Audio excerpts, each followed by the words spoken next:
Hi everyone, and welcome back to my more important analysis videos with me, Richard Perry, market analyst at Handtip Markets on Tuesday the 16th of May.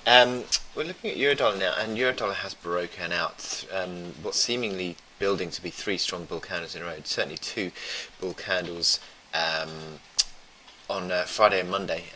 Dollar weakness and euro strength is pulling this one, and you're breaking out now above that 110.22 level, which was the old May high. That sort of becomes an initial support, I suppose.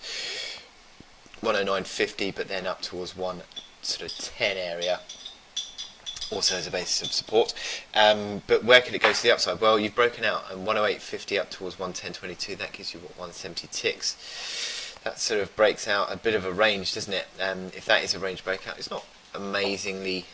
I wouldn't. I think it's sort of stretching it a touch to call that a range, but you could still derive a measurement of that sort of 170 ticks from 10.22. That gives you what, 112 figure. 111 figure is an old long-term pivot I've spoken about numerous times throughout last year.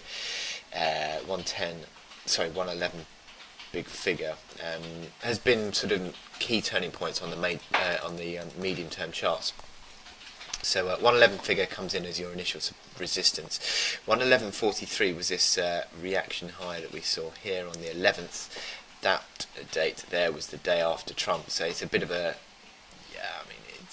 you could, I suppose, take that as the resistance 13 big figure, but generally 111.43 I think was the resistance before that sort of crazy day of trading happened. So I think that is still a resistance in place. But the market is certainly pushing higher.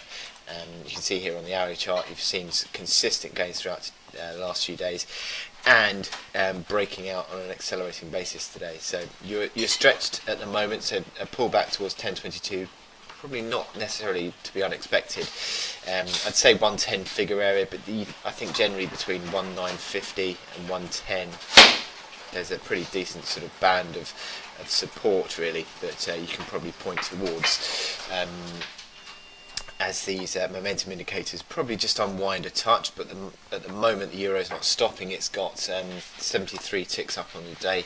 It's very strong. You've got Eurozone GDP in a bit. Maybe that will sort of have an impact on the chart as well. So lots of strength through this chart today, but lots of data points also to create volatility, which could see you pulling back on entry points. So bear that in mind. So with that in mind, I wish you good luck in your trading today, and I'll speak to you later. Thank you.